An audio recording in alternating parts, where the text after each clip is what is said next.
Very soon, a number of taxes are going to be raised, increased. We know the high cost of living that is on the shoulders of the Kenyans, the burden resting on the shoulders of Kenyans, that they can't even make both ends meet. But the president has decided to increase taxation, tax on everything, tax on chicken, tax on plants or crops, tax on anything that is moving, literally tax on everything. President is in the United States of America and has been given 1 trillion Kenya shillings.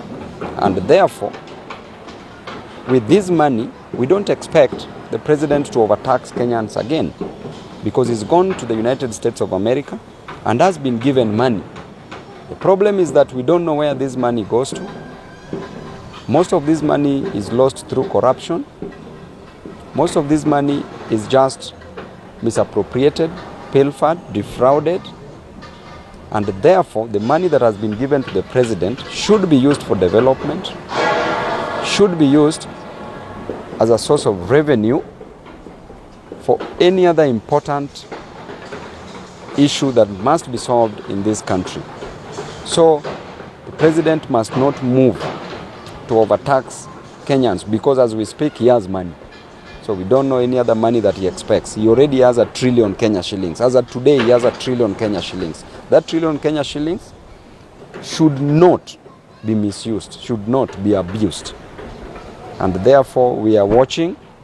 And this time round, what we are planning as Team Ground will be so fun on the streets. To talk about the conduct and becoming of the government of Kenya, President William Ruto, to order that structures, houses, businesses be demolished, and that these houses were constructed using the hard-earned cash of Kenyans, and that Kenyans don't have where to stay. Children who are going to school don't have where to come back, where they can call homes, because the government has decided to demolish their structures, their houses, and has decided not to compensate them.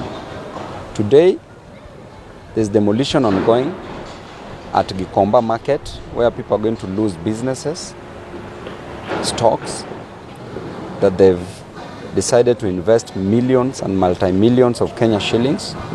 And it is shameful for the government to act in such an unbecoming way. The government that is claiming to have been voted in by the hustlers, the same hustlers that are being destroyed, as Ruto is busy having his sweet time in the United States of America, enjoying with his family. There are families who are suffering back in Kenya.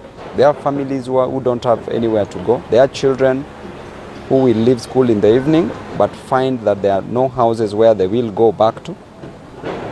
And more so, at Gikomba, these people registered these said parcels of land. They were issued with title deeds as proof of ownership. Some were given allotment letters as proof of ownership of these said properties. And now the government is demolishing their properties without even proper consultation, without even information on how they will be compensated. And therefore, I want to urge the traders at Gikomba Market and those people whose houses have been demolished throughout Nairobi to register with my office, present copies of their title deeds or allotment letters. I will take this matter to court.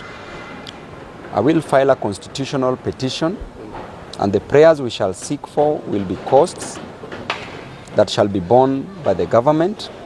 The second prayer that we shall seek for was declaration of violation of rights of Kenyans. We will seek for damages, both specific damages, general damages, and any other cost that shall be deemed fit for the people of Nairobi. Right now, there are demolitions going on in Nairobi. The government has moved with a lot of speed to destroy people's property, houses that people used a lot of resources to construct this property, and the government has moved and caused a lot of chaos in these slum areas. It's still raining. People are spending in the cold. People are spending in the rains. The government does not care. President has run away to the United States of America.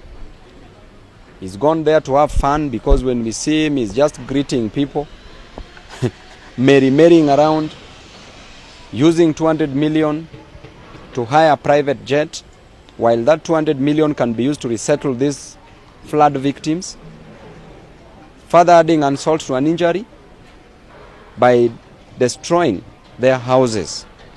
How inhuman can President Ruto be to move and destroy people's structures, houses, businesses?